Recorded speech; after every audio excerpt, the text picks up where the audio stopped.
Hello, এইগুলো দিতে একটু। আজকে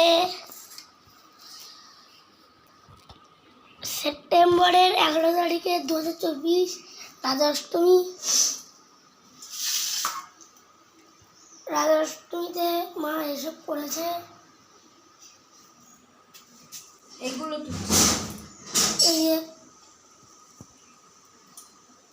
এনে প্রসাদ খাও। একটা ছবি তুলি।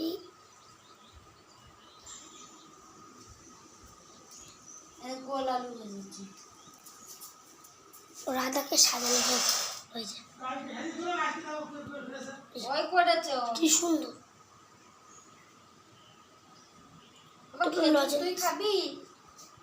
ভাই। খেজুর মিষ্টি খা। কিন্তু একটা কথা বলে যাচ্ছি, ভিডিওগুলো এই সব সাবস্ক্রাইব দিয়ে দিলাম এই থালে।